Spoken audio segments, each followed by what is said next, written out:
مفتی شعیب اللہ خان صاحب کے بیانات کے لیے مفتی صاحب کے آفیشیل چینل کو سبسکرائب کریں اور زیادہ سے زیادہ شیئر کریں۔ الحمدللہ رب العالمین والصلاة والسلام علی اشرف الانبیاء وسید المرسلین وعلی آلہ وصحبہ اجمعین ومن تبعهم بإحسان فی کل زمان ومکان الی یوم الدین، اما بعد۔ اوقات صلاۃ کا بیان چل رہا تھا اور یہاں امام ترمذی نے 3 ابواب قائم کیے ہیں جو اوقات صلاۃ کے بارے میں۔ پہلے باب پر کلام کر دیا گیا تھا، اس کے بعد دوسرا باب ہے باب منہ، اور اس کے اندر حدیث ہے حضرت ابو ہریرہ رضی اللہ تعالی عنہ سے۔ وہ کہتے ہیں قال رسول اللہ صلی اللہ علیہ وسلم ان للصلاة اولا وآخرا، بلا شبہ نماز کے لیے ایک اول ہے اور ایک آخر ہے، یعنی نماز کا ایک اولین وقت ہے، ایک آخری وقت ہے۔ وَإِنَّ أَوَّلَ وَقْتِ صَلَاةِ الظُّهْرِ حِينَ تَزُولُ الشَّمْسُ۔ یہ حدیث رسول اکرم صلی اللہ علیہ وسلم کی قولی احادیث میں سے ہے۔ اوپر جو حدیث جبریل گزری تھی وہ عملی حدیث تھی، جبریل نے نماز پڑھائی اور رسول اللہ صلی اللہ علیہ وسلم نے نماز پڑھی، لیکن یہاں جو حدیث ہے یہ اللہ کے نبی علیہ السلام کا قول و ارشاد ہے۔ آپ کہتے ہیں ان اول وقت صلاۃ الظہر حین تزول الشمس، بلا شبہ ظہر کا اول وقت جب کہ سورج زائل ہو جائے، یعنی ظہر کا اول وقت اس وقت ہوتا ہے جب کہ سورج زائل ہو جائے۔ وآخر وقتها حين يدخل وقت العصر، اور ظہر کا آخری وقت وہ ہے جب کہ عصر کا وقت داخل ہو جائے۔ عصر کا وقت داخل ہوگا تو ظہر کا وقت ختم ہو جائے گا، لیکن عصر کا وقت کب داخل ہوتا ہے یہ آگے بتایا۔ وَإِنَّ أَوَّلَ وَقْتِ صَلَاةِ الْعَصْرِ حِينَ يَدْخُلُ وَقْتُهَا، اور بے شک عصر کا اول وقت وہ ہے جب کہ اس کا وقت داخل ہو جائے۔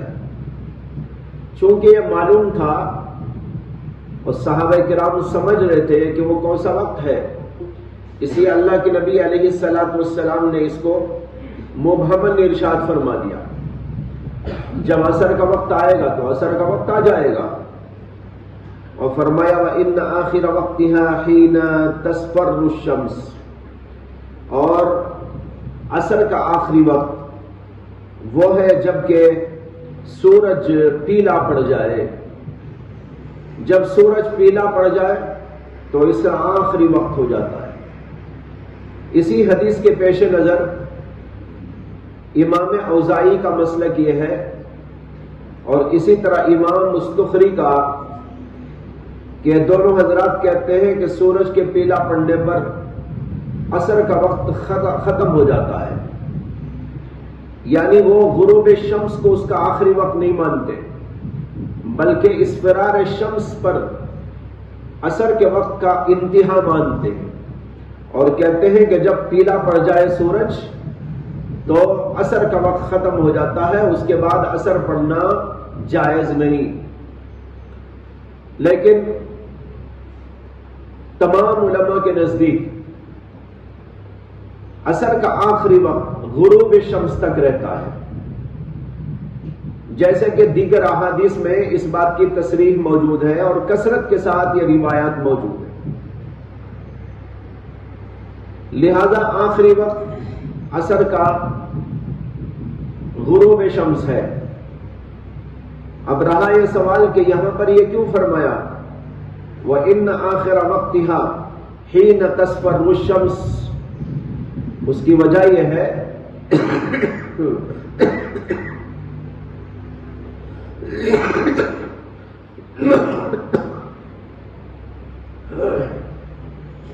اصفرار شمس کے بعد وقت تو رہتا ہے لیکن وہ وقت مکروہ آ جاتا ہے۔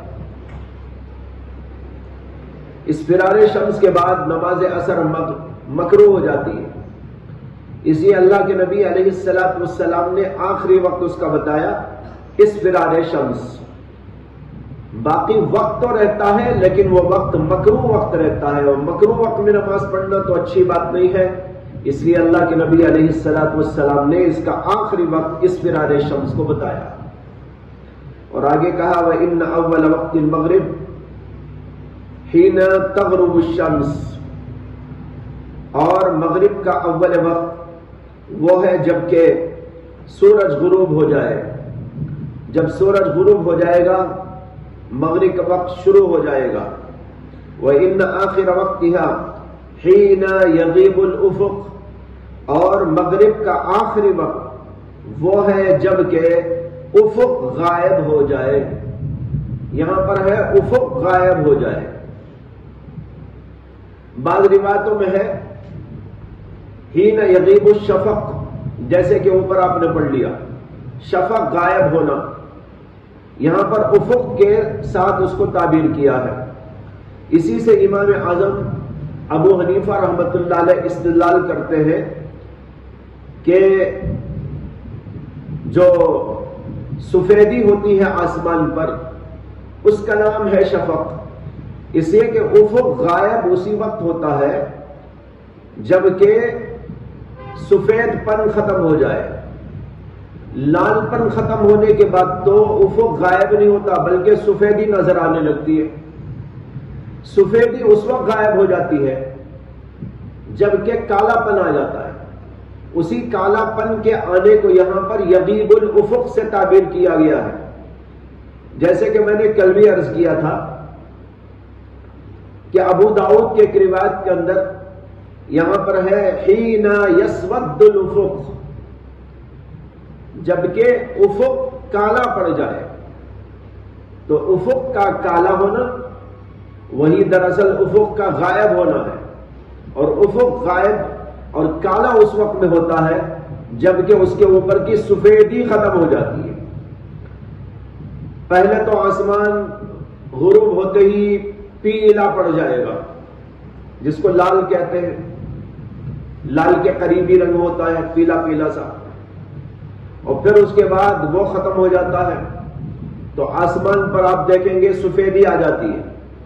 اسی طرح کی سفیدی جیسے کہ صبح میں فجر نماز پڑھنے کے بعد آپ آسمان پہ دیکھتے ہیں، نیچے تو کوئی اجالا نہیں ہے لیکن آسمان کو آپ دیکھیں گے کہ بالکل اجالا ہے آسمان کے اوپر، اس کا نام ہے اسفار۔ وہی اسفار کا شام میں آپ دیکھیں گے تو نظارہ نظر آئے گا کہ پیلا پن غائب ہونے کے بعد آسمان سفید ہو گیا ہے، اور پھر کچھ دیر کے بعد وہ سفیدی غائب ہو جاتی ہے اور آسمان کالا پڑ جاتا ہے۔ اسی کو یہاں کہا گیا حین یفیق الافق، حین یغیب الافق۔ اور آگے ہے وَإِنَّ أَوَّلَ وَقْتِ الْعِشَاءِ الْآخِرَةِ حِينَ يَغِيبُ الْأُفُقُ، اور عشاء کا اول وقت وہ ہے جب کہ افق غائب ہو جائے۔ افق غائب ہوگا تو مغرب کا وقت ختم ہوگا اور عشاء کا وقت آ جائے گا۔ وَإِنَّ آخِرَ وَقْتِهَا حِينَ يَنْتَصِفُ اللَّيْلُ، اور عشاء کا آخری وقت جب کہ رات آدھی ہو جائے، حین ينتصف اللیل، رات آدھی ہو جائے تو اس کا آخری وقت ہو جاتا ہے۔ اسی سے امام شافعی رحمۃ اللہ علیہ کا قول ہے کہ عشاء کا وقت آدھی رات تک رہتا ہے۔ ان کا ایک قول یہ ہے کہ تہائی رات تک رہتا ہے، دوسرا قول ان کا یہ ہے کہ آدھی رات تک رہتا ہے۔ احناف کے ہاں پوری رات رہتا ہے، اسے کہ متعدد روایات کے اندر یہ مضمون وارد ہوا ہے کہ اللہ کے نبی علیہ السلام نے بعض وقت نماز اس وقت میں پڑھی ہے عشاء کی جبکہ عامت اللیل چلی گئی، ذہب عامت اللیل یعنی پوری رات ہی چلی گئی تھی، آخری وقت بالکل.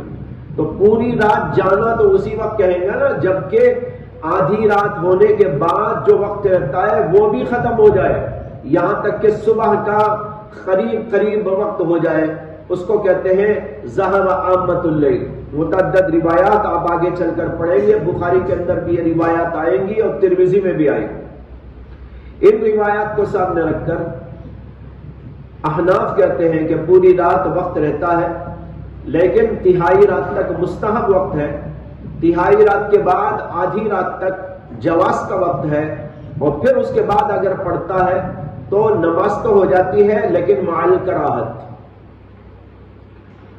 وَإِنَّ أَوَّلَ وَقْتِ الْفَجْرِ حِينَ يَطْلُعُ الْفَجْرِ، اور فجر کا اول وقت جبکہ فجر طلوع ہو جائے، یعنی صبح صادق کا اجالا ہو جائے، صبح صادق ہو جائے گی، طلوع فجر ہو جائے تو فجر کا وقت آ جاتا ہے. وَإِنَّ آخِرَ وَقْتِهَا حِينَ تَطْلُعُ الشَّمْسُ، اور فجر کا آخری وقت جبکہ سورج طلوع ہو جائے. اس کے اندر پوری تفصیل کے ساتھ رسول اللہ صلی اللہ علیہ وسلم نے اوقات نماز کا بیان کر دیا ہے.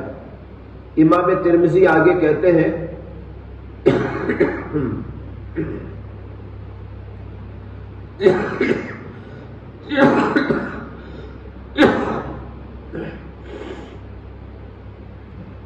سمیعت محمدا یقول حدیث العامش عن مجاہد فی المواقیت اصح من حدیث محمد بن فضیل عن العامش، وحدیث محمد بن فضیل خطأ اخطأ فیہ محمد بن فضیل. امام ترمذی نے اوپر جو سند بیان کی تھی اس سند کے راوی ہیں محمد بن فضیل، اور وہ روایت کر رہے ہیں امام اعمش سے، اور اس کے شروع میں ہے قال رسول اللہ صلی اللہ علیہ وسلم ان للصلاة اولا وآخرا. امام ترمذی اس روایت کے بارے میں کہتے ہیں کہ میں نے امام بخاری سے کہتا ہوا سنا حدیث العامش عن مجاہد فی المواقیت اصح من حدیث محمد بن فضیل عن العامش.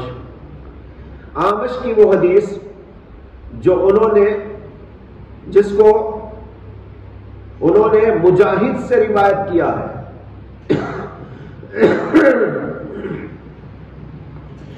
جس کو انہوں نے مجاہد سے روایت کیا ہے. اوپر جو عامش کی حدیث ہے وہ حدیث ہے ابو صالح سے. ابو صالح روایت کر رہے ہیں حضرت ابو ہریرہ سے، اور عامش سے اس کو روایت کرنے والے ہیں محمد ابن فضیل.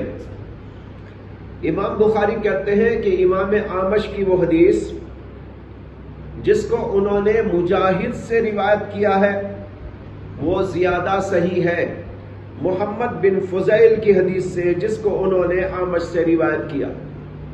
اور مجاہد کی حدیث آگے پیش کر رہے ہو، وہ حدیث محمد بن فضیل خطأ، اور محمد بن فضیل کی حدیث خطا ہے. اخطا فی محمد بن فضیل، اس کے اندر ایک جگہ پر محمد بن فضیل نے خطا کی ہے. مجاہد کی حدیث کیا ہے؟ آگے ہے حدثنا حناد قال حدثنا ابو اسامہ عن ابی اسحاق الفزاری عن العامش عن مجاہد قال كان يقال ان للصلاة اولا واخرا فذكر نحو حدیث محمد بن فضیل عن العامش نحوه بمعنى.